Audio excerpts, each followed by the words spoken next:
before switching to that topic, let me ask you few things. There are many materials around you. So, can you name some of the materials that are around you? Yes. You can say, ma'am, we have a wood.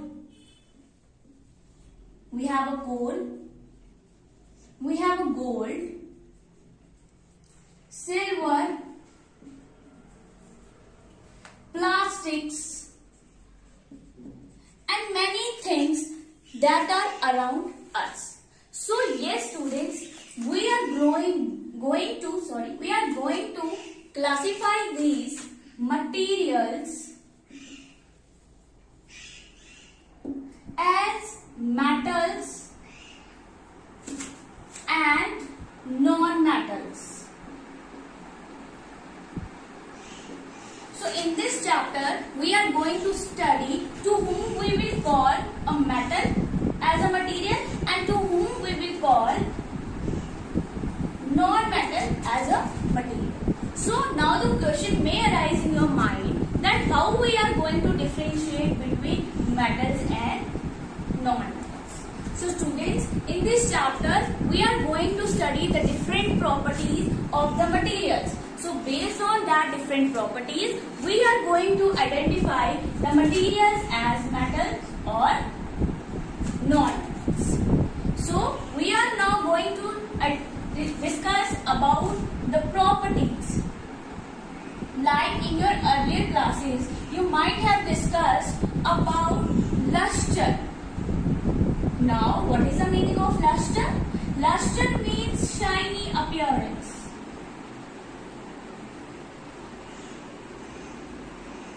So, this is the property 1.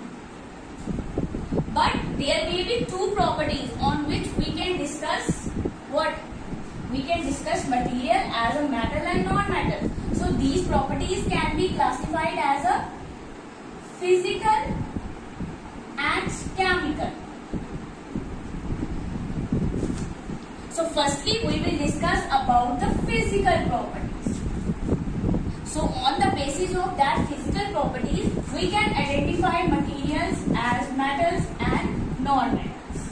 But remember that not on the basis of these physical properties only, we can classify material as a metal or non-metals. But there are some other chemical properties also by which we can identify material as a metals and non-metals. Now here I am going to give you an idea about the chapter that what we are going to discuss. What are the physical properties and what are the chemical properties. Later I am going to explain it well with the help of PowerPoint presentation. Okay, so let me tell you about first the physical properties and then the chemical properties.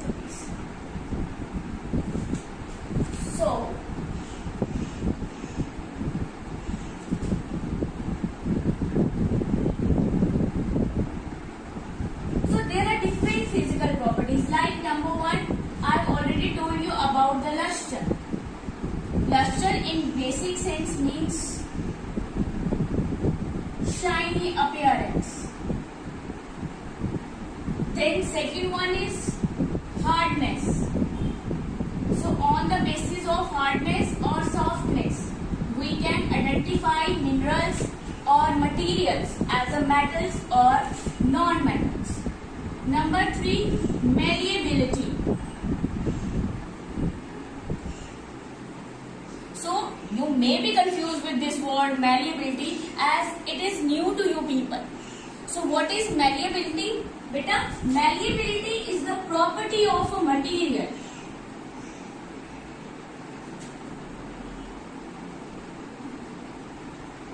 by which it can be converted into a thin sheets.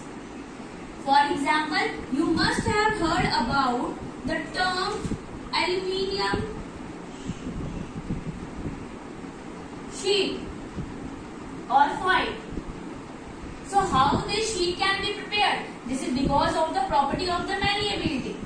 What that means? If I have an aluminium metal and if I will beat it with the hammer, So on beating it, if it changes its shape, if it changes its shape and behave as a sheet and modify it in the form of sheet, then this shows that this is having a property of malleability. So malleability is the property of a material by which metals can be converted into thin sheets.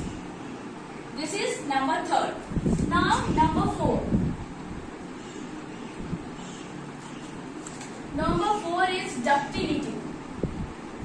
Now again, what is this ductility? This is also new to you people. So ductility is the property of a material by which it can be converted into thin wires.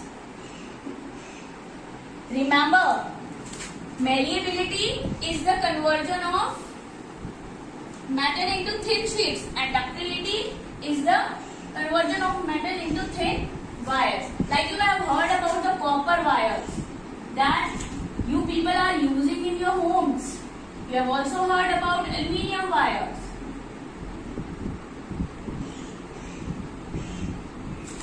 Okay, so these wires can be made only when these are beaten with the hammers and can be put into the machine or some substance by which we get a wire from a metal. So this property by which metal can be converted into thin wires is called as a ductility. Next is good conductors of heat.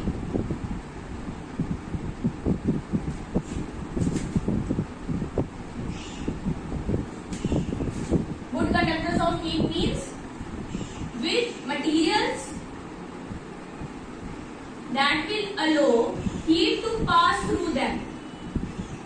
If you will talk about any substance, suppose if you will talk about iron rod, if I will heat this iron rod from one end, what do you think? The heat will flow towards its different parts? Yes. How that can be measured? You can use a thermometer over there. So you can see when heat from this transfer from, if you will heat this end of the iron bar, you soon after some time you will see that if you will touch this part, you will also feel heat there. Why? This proves that iron rod will allow heat to pass through them because we are heating this side of the iron rod, and if you are touching this side, you will also feel warmer or hotter. So this means that some substances allow heat to pass through them. Number 6. I will write it. So good conductors of heat or good conductors of electricity also. So this is the physical property by which we can identify minerals as a metals or non-metals. So substances which allow electricity to pass through them, like copper wire or wood.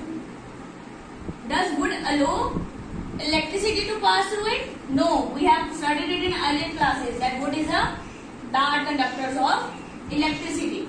And copper wire that we are using in our homes. So if you will see how this bulb glows because of the flow of charges. So how these charges are flowing because of the material that will allow electric current to pass through them. So that must be some copper wire. Okay. So just because of these properties only, if they have a shiny appearance, either they are hard or soft, or they are having a property of malleability or ductility, whether they are a good conductors of heat or electricity. Or next one, last, sonorous. What is sonorous? It's production of ringing sound. You know that in your school there is a ringing bell. So that ringing bell is also made up of what? Metal. So if I will take example of this, you know this is a ring. This is made up of a metal. If I will beat this metal with a hard object, you will hear a ringing sound. But on the other hand, if I will use a marker, it will produce a dull sound. So this is one of the difference that can be understood that whether a material is a metal or a non-metal. This is all about the physical properties that we are going to study in detail. We will take one example of metal, we will take one example of non-metal like coal. Then we will differentiate substances as a metal or non-metal. So those who will follow these properties, they will be called as a metal, and those who will not follow, they will be considered as a non-metal.